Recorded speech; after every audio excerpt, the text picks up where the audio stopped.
से ज़्यादा पारा 34 डिग्री सेंटीग्रेड तक जाने का इम्कान है। फ़िज़ाई आलूदगी के एतबार से लाहौर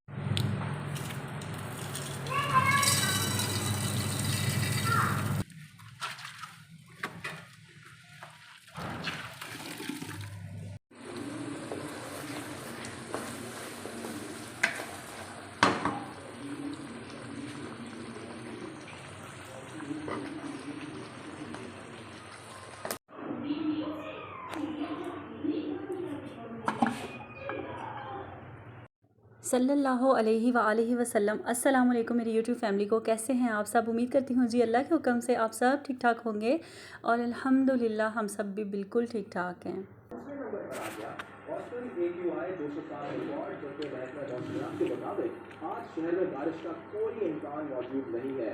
अपडेट करते चले मौसम के हवाले से, शहर का मौसम आज गर्म और खुश्क रहने का इम्कान है जी। तो यहाँ पे मैं कर रही हूँ नाश्ता और सुबह सुबह जी खबरें भी ज़रा ज़रूरी होती हैं सुननी कि आज का वेदर जो है कैसा रहने वाला है। और मेरी तो यही दुआ होती है कि अल्लाह ताला करे कि बस ठंडी ठंडी हवाएं चलें और डिग्री जो है ना वो नीचे ही रहे, ऊपर ना जाए। 30 डिग्री रहे, 32 रहे, इससे ऊपर ना जाए। तो बहरहाल ये ज़िंदगी के उतार चढ़ाव हैं जी, जहाँ पे अच्छे मौसम और वहाँ पे ठंडे मौसम, गर्म मौसम, इसी तरह हमारी ज़िंदगी भी ना बस इसी तरह होती है, कभी खुशी कभी गम। तो ये सब कुछ तो ज़िंदगी में चलता रहता है।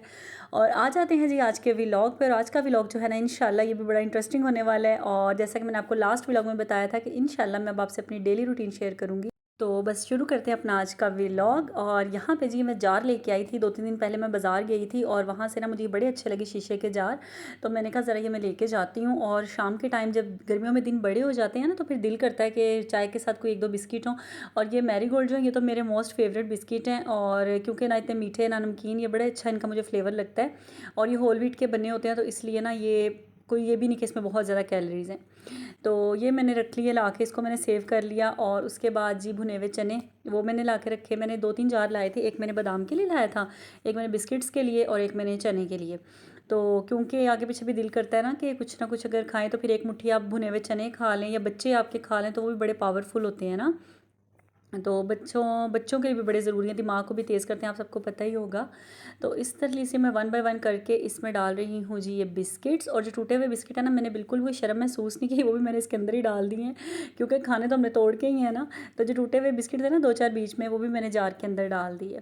तो बस इस तरह। और ये एयर टाइट जार आपने लेना अगर आप सेव करना चाहते हैं ना कि आपके जो सॉफ्ट ना हो जाएँ बिस्किट, तो इसलिए आपने फिर एयर टाइट जो जार है वो लेना है।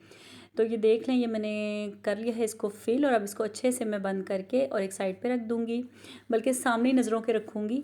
और जब बच्चे ये ज़िद कर रहे होते हैं ना कि हमें फ़लानी चीज़ खानी है, फ़लानी चीज़ हमें, एक तो मेरे घर के बिल्कुल सामने बाबा जी की शॉप है ना, तो ये जब भी टेरेस पे खड़े होते हैं ना इनको बस चीज़ें नज़र आ जाती हैं। तो उसका मैंने हल निकाला कि मैंने इस तरह भुने हुए चने और साथ ही ना इनको मैंने छिलके इनके ज़्यादा मैंने रिमूव नहीं किए क्योंकि उससे फिर अच्छे नहीं लगते। जब अपने खाने हो ना बच्चे भी एक इंटरेस्ट लेके फिर खाते हैं कि बच्चे ऐसे हाथ में इसको मरोड़ तरोड़ के ना जैसे भी मैं करूँगी, तो फिर ये देखें इसका अपना मज़ा है। इस तरह करके फिर बच्चे खाएं। और यहाँ पे जी दोनों जार जो है मैंने फुल कर ली। और सबसे पहले आज मैं करूँगी अपना किचन क्लीन, और मेरी डेली बेसिस पे भी मेरा यही होता है। और ये जार जी खाली ही रखूँगी क्योंकि बादाम अभी नहीं है, जब आएंगे तो फिर इसमें फिल करूँगी। तो बस फिलहाल इसको मैंने ऐसे बंद करके रख दिया। और अभी थोड़ी देर बाद उठा के इसको मैं कैबिन में रख दूँगी। और क्योंकि संडे वाले दिन हम ग्रॉसरी ज़्यादातर करते हैं, थोड़ी बहुत जो चीज़ें ख़त्म हुई होती हैं ना वो संडे वाले दिन आ जाती हैं। और यहाँ पे जी सबसे पहले हमने दूध बॉईल किया है सुबह सुबह, और अल्लाह का शुक्र है दूध वाला सुबह सुबह ही मेरा आ जाता है। और दूध बॉईल करने के बाद, ठंडा होने के बाद मैंने इसको फ्रिज में रख दिया। इतनी देर में मैंने बाकी जो चीज़ें खलारा खलूरा आप समझ रहे हैं ना, वो सारा खलारा खलूरा मैंने कमरों में उठा दिया है। और अब मैं आ गई हूँ किचन में। दूध ज़रा नॉर्मल टेम्परेचर पर आ गया था, उसको मैंने फ्रिज में रख दिया। और यहाँ पर मेरा जो ये काउंटर है ना जिस पर मैं रोटी बेलती हूँ और पेड़े शड़े बनाती हूँ, यहाँ पे सारा मेरा सिस्टम होता है, इस पे बनाती हूँ क्योंकि शेल्फ छोटी है ना, तो उस पर सारा बस चूल्हा शूल्हा ही पूरा आया हुआ है। तो यहाँ पे मैं करती हूँ, रोटी बेलती हूँ। और अब इसको मैं सबसे पहले इसको क्लीन करूँगी, दैन उसके बाद मैं शेल्फ्स क्लीन करूँगी और फिर मैं बर्तन धोऊँगी। और आज ना मैंने रोटियों के रुमाल भी धोने हैं। और ज़ाहिर है दिन के टाइम भी, रात के टाइम भी हल्की हल्की सी रोगनी रोटियां बच्चे शौक से खाते हैं। तो मेरे तो बस ना दूसरे तीसरे दिन ही जो है ना रोटियों के रुमाल ये धोने वाले हो जाते हैं। और आज मैं आपको ये भी बता दूं, आज मैंने आलू अंडे बनाने हैं, यानी कि बॉयल एग और साथ आलू। तो बस अंडे भी मैंने ले लिए हैं सामने बाबा जी से और ये रख दिए हैं मैंने यहाँ पे साइड पे। अभी इनको भी बॉईल करूँगी, लेकिन पहले चूल्हा साफ़ करूँगी उसके बाद। और ये देखें जी मेरे नन्हे मुन्ने से बर्तन, और ये सिर्फ सुबह नाश्ते के बर्तन हैं क्योंकि रात के बर्तन मैं धो के ही सोती हूँ अल्हम्दुलिल्लाह। और ये जो मेरे सिर्फ नाश्ते के बर्तन हैं। और चेक करें आप ज़रा, हैं। ये हालात तो वाक़यात है। बरकत बर्तनों में तो इतनी बरकत होती है और कपड़ों में इतनी बरकत है ना कि गंदे होने दें, यानी कि आप धो के भी रखें और आप 10 मिनट बाद वापस आएँ तो फिर कोई ना कोई बर्तन आपको नज़र आएगा माशाल्लाह से। वो कहेगा मुझे धो दो। इनको सफाई बड़ी पसंद है ना बर्तनों को और कपड़ों को, तो बस ये इसलिए जमा हुए रहते हैं मशीन में भी और सिंक में भी। तो कौन कौन मेरे से एग्री करता है ज़रा मुझे कमेंट में बताना। ऐसा ही है ना ये कपड़े और बर्तन, ओए होए होए। बस असी ना हाउस वाइफ जो है ना, हम लोगों ने भांडे मांज के ना बस सारा दिन हमारा गुजर जाता है। क्या करें, बस ज़िंदगी है ना, करना तो हमने ही है। तो एक मज़े की बात मैं आपके साथ शेयर करती हूँ। मैं ना थोड़े दिन पहले ना बैठी हुई, तो मेरी तबीयत ना थोड़ी ठीक नहीं थी, तो मैं लगी हुई हूँ। मैंने कहा अल्लाह, अम्मी के घर होती थी तो इस तरह ना बस बैठ जाती थी। अम्मी कुछ भी नहीं कहती थी कि काम करो ये करो, बस जब हम बीमार हो ना तो हमने बस सारा दिन रेस्ट ही करते रहना ना। तो अम्मी जो थी ना वो बस कहती थी ये खा लो, कभी खिचड़ी बना के अम्मी ला रही हैं ये खा लो। और माँओं के घर तो क्या अपनी मौज ही है ना। तो मैंने कहा इधर तो बीमार हो जो मर्ज़ी हो, अपने बच्चों के लिए खुद ही उठ के करना पड़ता है और कोई ख्याल नहीं है किसी को, एहसास नहीं है किसी को। आगे से मेरे शौहर कहते अब ये ना सोच के तेरी अम्मी तेरे साथ क्या करती थी, अब ये सोचो कि मैं इनकी अम्मी हूँ और मैंने इनके लिए करना है जो करना है, अब अपनी तबीयतें छोड़ दो। फिर मैंने थोड़ी देर बाद ज़रा सोचा, मैंने कहा हाँ बात तो इनकी सच ही है कि वाकई माएँ ही होती हैं ना जो अपनी औलाद के लिए सब कुछ करती हैं। और यानी कि बीमार भी हम होंगे ना तो हमें यही फ़िक्र होगी कि हमारे बच्चों ने खाना खा लिया है, हमारे बच्चों की ये काम हो गया वो काम हो गया। हमें अपने बच्चों के इर्द गिर्द ही ना हम माँओं की ज़िंदगी घूमती रहती है। और जब हम अम्मी के घर होती थी ना सब बहनें, तो ईद आती थी ना तो हमारी अम्मी सबसे पहले हम बहनों की शॉपिंग करती थी, बहन भाइयों की शॉपिंग करती थी। अपने लिए अम्मी कोई थोड़ी बहुत छोटी मोटी चीज़ ले लेंगी, बल्कि वो भी बराए नाम ही ना। तो हम कहते थे पता नहीं अम्मी को शौक ही नहीं है, तो इस तरह हम सोचते होते थे। लेकिन अब जब खुद पे आई है ना तो अब पता चलता है कि वाकई यार ये जो माएँ होती हैं ना इनका यही होता है कि हमारे बच्चे जो है वो अच्छे से अच्छा पहन लें, वो शहज़ादे शहज़ादियाँ लगें और हमारी तो खैर ही है। और मैंने तो कुछ ज़्यादा ही, मेरा भी दिल बस समझो हमारी ये है, मुझे भी यही होता है कि बस मेरे बच्चे अच्छा पहन लें, अच्छा खा पी लें, अच्छा पढ़ लें, इनकी हर चीज़ पूरी हो। तो पता नहीं क्यों हम माँओं के दिल अल्लाह ताला ने ऐसे ही बनाए हैं। और शायद इसीलिए अल्लाह पाक ने हम माँओं से अपनी मोहब्बत की मिसाल दी है कि मैं तमाम जो मखलूक है इससे 70 माँओं से ज़्यादा प्यार करता हूँ। सुभान अल्लाह। अल्लाह ताला ने ना सिर्फ मिसाल देखें किसकी दी, माँ की मोहब्बत की अल्लाह ने मिसाल दी ना। तो इससे ही हमें अंदाज़ा होता है कि माँ की मोहब्बत कितनी अनमोल है और माँ की जैसी मोहब्बत कोई भी नहीं कर सकता। तो ये वाहिद दुनिया का ऐसा रिश्ता है ना कि इसकी मोहब्बत का आप अंदाज़ा ही नहीं लगा सकते। बेशक बाप बेइंतहा मेहनत करता है अपनी औलाद से, वैसे ही मोहब्बत करता है, लेकिन जो माँ की मोहब्बत है ना इसका अंदाज़ा तो कोई लगा ही नहीं सकता। तो यहाँ पे मैं आपसे कर रही थी किचन की बातें और देखें बात कहाँ से कहाँ पहुँच गई। तो बस इस तरह ही होता है जब दिल से निकली हुई बातें होती हैं ना। आपसे मैं अपने दिल की बातें करती हूँ तो बस दिल की बातों में इसी तरह बातें निकलती जाती हैं जी। और आई होप कि आप लोग भी मेरे से रिलेट करेंगे और एग्री करेंगे मेरे साथ कि वाकई ही ऐसा ही है। यहाँ पे जी 2 अदद रुमाल मेरे छुन्ने मुन्ने से ये 2 रुमाल जो हैं यही मैंने किचन में लगाए होते हैं, और भी 2-4 और भी हैं लेकिन वो मैंने यूज़ में नहीं लगाए होते। वो जब कोई मेहमान वगैरह आ जाए तब निकाल लेती हूँ, या किसी घर अगर कुछ भेजना हो तो ऊपर से कवर करके वो भेज देती हूँ। तो वैसे नॉर्मली घर में ना मैंने 2 ही लगाए होते हैं। जितने ज़्यादा आप लगाएंगे ना उतना ज़्यादा खिलारा पड़ जाना है, तो इसलिए बेहतर है कि बस 2-4 ही बस इनफ है। छोटी सी माशाल्लाह से हमारी फैमिली है तो बस इतने ही बहुत होते हैं। तो यहाँ पर मैं अच्छे से इनको ना गर्म पानी में मैंने इनको पहले सरफ डाल के बॉयल किया और उसके बाद फिर मैं हाथों से इनको रब करके ना तो अच्छे से इनकी जो ऑयल वगैरह वो निकाल लूँगी और फिर इसको धूप में फैलाऊँगी। अच्छा, और ना बात पता नहीं मैं आपसे क्या करने लगी थी, हाँ आलू अंडे। एक तो आज पकाने की कुछ समझ ही ना आए, एक दिल करे तोरियां बना लूँ, फिर ज़हन में आए कि तोरियां, अब कल ही तो भी टिंडे बनाए हैं अब फिर तोरियां, इसलिए फिर मैंने सोचा आज शोरबे वाला सालन बनाते हैं। तो आज मैं बनाऊंगी उबले अंडे और आलू का सालन। और यहाँ पे मैंने रुमाल जो है धो ली हैं। और ये जो है ना किचन टॉवल, इसको तो डेली धोना मत भूला करें, इसको तो ज़रूर वॉश किया करें क्योंकि इससे भी बहुत ज़्यादा ना क्या कहते हैं उसको, हाइजीन का मसला बन जाता है। स्मेल आती है इसके अंदर। कई लोगों को मैंने देखा उनके किचन में टॉवल्स पड़े होते हैं और स्मेल से भरे होते हैं, दिल नहीं करता उनके किचन में जाने को। ऐसे भी 1-2 लोग मैंने देखे हैं अपनी लाइफ में। तो बस ये है कि किचन मेन चीज़ है और वॉशरूम। अम्मी मेरी कहती होती थी जब मेरी शादी नहीं हुई थी ना तो अम्मी कहती थी ये जो सलीका होता है ना औरत का, ये किचन और वॉशरूम से ही पता चलता है। अगर किसी औरत को देखना है ना वो कितनी सलीकेमंद है तो बस उसका किचन देखो और उसका वॉशरूम देखो, अगर वो साफ़ है समझो वो औरत बड़ी सलीकेमंद है। तो बस हम तो ऐसे समझे कि आज तक बस समझ ही गए और बस हमने तो बस बाथरूम और किचन का पीछा नहीं छोड़ा। अम्मी की बात ऐसी पल्लू से बांधी है ना कि बस सफाई जो है ना वो हमारे अंदर ही घुस गई है और बैठ गया जाके ज़हन में ना, एक बैठ जाती है वो, वाकई सच है। कहते हैं ना बचपन से जो बच्चा सुनता आता है वो उसके माइंड में ना बैठ जाती है। और कहीं ऐसा भी होता है कि जब अपनी अम्मियों को देखते हैं ना जो वो कर रही होती है, तो वो कहीं ना कहीं आपके दिमाग में बैठ रहा होता है। और ये सलीके तरीके सारे वाकई आप अपनी अम्मी से ही सीखते हैं। तो अल्हम्दुलिल्लाह मेरी अम्मी भी ऐसी हैं, घर हर वक्त माशाल्लाह चमकता रहता है, नीट एंड क्लीन हर चीज़। तो बस हमें भी अपनी अम्मी से आया हुआ है। लेकिन एक बात मैं अपनी अम्मी की मानूंगी, माशाल्लाह तारीफ़ के काबिल है कि मेरी अम्मी घर में 20 मेहमान आ जाए ना, मेरी अम्मी ने यूँ किचन में जाना है और ना मैं कहती हूँ पता ही नहीं चलना कब चूल्हा जला है, कब प्याज कटा है, कब मसाला भुना है, कब ये चम्मच शम्मच हम तो ठक ठक ठक किचन में लगाई होती है ना, कि पता चल रहा है मेहमानों को कुछ पक रहा है हमारे लिए। तो अम्मी जो है ना उनका पता ही नहीं चलता था, चलते फिरते माशाल्लाह 2-3 हांडियाँ डन करके सलाद रायता टिक्कियाँ जब टिक्कियाँ तलते थे ना, फिर पता चलता था शर की आवाज़ें आती थी। तो ये है कि हमें पता ही नहीं चलता माशाल्लाह, अम्मी यूँ फटाफट मिनटों में खाना बना लेती थी। और रोटी की जो बारी थी ना वो हमारी होती थी, हम 2 बहनें, मैं और मेरे से छोटी, हम लोग रोटी छोटी बनाते थे, उससे छोटी जो है वो सलाद बनाती थी। और अम्मी जो है वो हांडियों में मास्टर थी, अम्मी ने फटाफट हांडियाँ बना लेनी। और अभी तक माशाल्लाह मेरी अम्मी का यही, अल्लाह उन्हें ज़िंदगी दे, सलामती दे, अल्लाह पाक सबके वालिदैन को सलामत रखे, सेहत और तंदुरुस्ती वाली ज़िंदगी के साथ। तो ये दुआ ज़रूर करनी चाहिए। तो बस ये है कि अम्मी मेरी ना यूँ फटाफट से खाना बना लेती थी। और हम जो है ना, मैं अभी इतनी नहीं मास्टर के फटाफट से बना लेती हूँ, बस ठीक बना लेती हूँ, लेकिन ज़्यादा स्पीड नहीं है मेरी।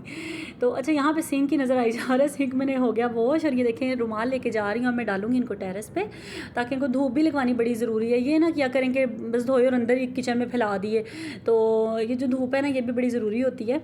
और बस इसलिए मैंने इसको टेरेस पे डाल दिया है। और अब इसके बाद ना मैं करूँगी घर की सारी सफाई। घर को सारा नीट एंड क्लीन करने के बाद फिर बनाऊंगी मैं हांडी, और ताकि बच्चों के आने से पहले पहले मैं हांडी रोटी करके ना तैयार हो जाऊँ, रेडी कह रही हूँ, तैयार हो जाऊँ। और यहाँ पे मौसम चेक करें आप, जिस तरह बता रहे हैं ना कि गर्मी आ गई है, बस गर्मी गर्मी हो गई है अब तो, अब बस गर्मी शुरू हो चुकी है। और यहाँ पे 10 बजे का तकरीबन टाइम है, और अभी भी इतनी तेज़ धूप निकली हुई है कि टेरेस पे ना दिल नहीं कर रहा था खड़ा होने को, क्योंकि हवा ही नहीं चल रही थी। अच्छा, यहाँ पे मैंने सारी सफाई उसके बाद की, और उसके बाद मैं आ गई किचन में दोबारा से हांडी बनाने। और ये मैंने 5 अदद अंडे बॉईल कर लिए हैं, इनको बॉईल करके अभी छीलूँगी। आज मैंने पता क्या गलती की, मैंने ना कभी भी ऐसे नहीं किया, फ़ौरन गर्म पानी से निकाले अंडे और साथ ही मैं छील लेती होती हूँ। लेकिन आज बस वो मैंने बॉईल पहले कर लिया, फिर मैंने सफाई की, तो वो अंडे ना अजीब से ही हो गए, और उसके छिलकों के साथ ना अंडे भी टूट रहे थे। मैंने कहा ये तो पहली दफ़ा मेरे साथ ऐसा हुआ है ब्लेंडर, और आइंदा मैंने ऐसे नहीं करना, गरम गरम अंडे ही छीलने हैं। और प्याज देखें, इतने मुझे अजीब से प्याज आए हुए ना, लाल प्याज कह के मैंने लिए थे और अंदर से वाइट प्याज ही निकले हैं। इनकी तो ना सलाद खाने में मुझे अच्छी लगती है, और ना मुझे हांडी में ये अच्छे लगते हैं।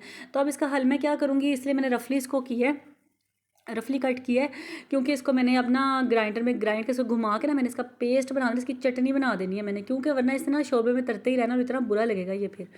तो इसी, और बच्चों ने भी अलग ही नुक्स निकालने हैं कि ये क्या है, वो क्या है, टमाटर है तो प्याज है, इसको निकालें उसको निकालें। यहाँ पे जी मैं इसको अच्छे से भून लूँगी विदाउट मसालास, कोई मैंने इसमें नमक शमक कुछ भी ऐड नहीं किया, बस इसको मैंने अब अच्छे से भून के और इसको मैंने ना ग्राइंड कर लेना है। देन उसके बाद इसको मैं डालूँगी दोबारा से कढ़ाई में, ये देखें, और इसमें मैं डालूँगी 1 चम्मच ज़ीरा, नमक, पिसी हुई लाल मिर्च और हल्दी, अपने हिसाब से जितनी जितनी आपको चीज़ें चाहिए उतनी उतनी डालें। और फिर इसमें डालूँगी मैं पिसा हुआ धनिया, यानी कि खुश्क धनिया जो होता है वो भी ज़रूर डालूँगी, इसकी बड़ी अच्छी खुशबू आती है खाने में।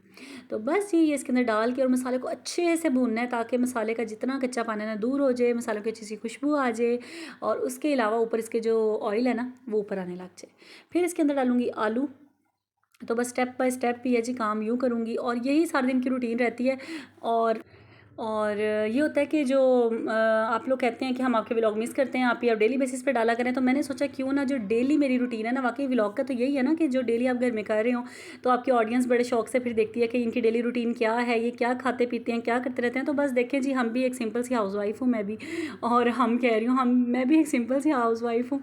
जिस तरह बस सुबह बच्चे स्कूल भेज के घर में झाड़ू टाकी बर्तन शर्तन और फिर हांडी रोटी आटा शाटा यही सब काम मैं भी कर रही होती हूँ, और एक्स्ट्रा कुछ भी नहीं हो रहा होता। और जब एक्स्ट्रा हो रहा होता है वो भी आपके साथ मैं ज़रूर शेयर करती हूँ। अगर कहीं हम आउटिंग पे गए हैं या मैं आउट ऑफ सिटी गई थी, वो भी मैंने आपके साथ शेयर किया था, अपनी अम्मी का घर, और अम्मी के घर न्यू उन्होंने घर बनाया था, उसमें उन्होंने कुरान खानी करवाई थी। सब व्लॉग्स मैंने अपलोड किए हुए हैं। जो लोग चैनल पे फर्स्ट टाइम आए हैं, फर्स्ट टाइम मेरी वीडियो देख रहे हैं, आप जाके मेरे चैनल को सब्सक्राइब करें और वीडियो ओपन करके आप देखें, इतने मज़े मज़े के मेरे व्लॉग्स हैं।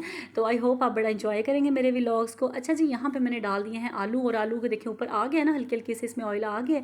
अब इसमें मैं लगा लूँगी शोरबा, जितना मुझे चाहिए होगा, जितना मुझे पसंद होगा, जितना शौक़ से हम लोग खाते हैं।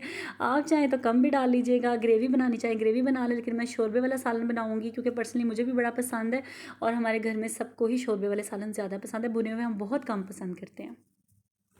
तो बस यहाँ पे मैंने जो जिसमें मैंने किया था ना, ग्राइंड किया था मसाला, उसी में मैं डाल दूँगी। उसी जग के अंदर ना मैंने पानी डाल के इसमें ऐड किया है, क्योंकि उसके अंदर हल्के हल्के टमाटर का लगा हुआ था मसाला, तो मैंने वो भी सारा ना वेस्ट नहीं करना। रिस्क की कदर करना भी जी बहुत ज़रूरी है, वो चाहे छोटी से छोटी चीज़ ही क्यों ना हो। तो रिस्क की कदर भी करें तो इंशाल्लाह रिस्क में बरकत ही बरकत होगी। तो बस यहाँ पर डाल दिया मैंने इसमें पानी। अब इसको मैं कवर कर दूँगी 10 से 15 मिनट के लिए। और ये देखें अंडों के साथ मेरे क्या सलूक हो गया ना, क्योंकि ये मैंने ठंडे हो गए ना अंडे, और फिर मैंने इनको पील ऑफ किया। तो बस ये कारनामा हो गया। मैंने कहा आइंदा ये गलती मैंने नहीं करनी। अच्छा बस ये भी रेडी हो गया। तो बच्चों के आने का भी टाइम हो गया था तकरीबन। मिरहा को जल्दी छुट्टी हो जाती है, हसन को थोड़ी देर में छुट्टी होती है। तो बस मैंने कहा चलें ज़रा फटाफट से ना रोटी भी लगे हाथ बना ही लेती हूँ ताकि फ़्री हो जाऊँ, और फिर वज़ू करें और नमाज़ की तैयारी करें और फिर खाना खाएँ और अल्लाह का शुक्र अदा करें। तो यही बस रूटीन होती है डेली। आई होप आपको आज का व्लॉग अच्छा लगा होगा, आपने व्लॉग को एंजॉय किया होगा। और जो लोग चैनल पे फर्स्ट टाइम आए हैं ना, तो आपसे रिक्वेस्ट है कि प्लीज़ चैनल को सब्सक्राइब कर लिया करें, फ़ौरन से कर दें, बल्कि अभी अभी कर दें। और वीडियो अच्छी लगी है तो इसको लाइक कर दें, अपने फ्रेंड्स एंड फैमिली के साथ भी मेरे व्लॉग को शेयर करें। और कोई भी बात अगर आप करना चाहें तो आप कमेंट बॉक्स का ऑप्शन आपके पास अवेलेबल है, आप कमेंट करके अपनी राय का इजहार कर सकते हैं। और क्या आपको मेरे डेली व्लॉग देखना अच्छा लग रहा है या नहीं भी लग रहा, तो फिर भी बताएं मुझे आप। और ये देखें जी माशाल्लाह से पेड़े मैंने बड़े प्यारे प्यारे से बना लिए हैं। तो बस रोटियां बनाऊंगी। और अल्लाह ताला आप सब के रिस्क में भी ढेरों वुसअतें अता फरमाए, बरकतें अता फरमाए। अल्लाह पाक हम सबको सेहत वाली ज़िंदगी नसीब फरमाए और अपने बच्चों के साथ, अपनी फैमिली के साथ हंसता बसता रखे। तो दुआएं बहुत ज़रूरी होती हैं ज़िंदगी में, और दुआएं बेशक तकदीर बदल देती हैं। तो आप भी अपनी दुआ में मुझे ऐसे ही याद रखिएगा, अपना ढेर सारा ख्याल रखिएगा। मिलूंगी इंशाल्लाह आपसे नेक्स्ट व्लॉग में। अल्लाह हाफिज़।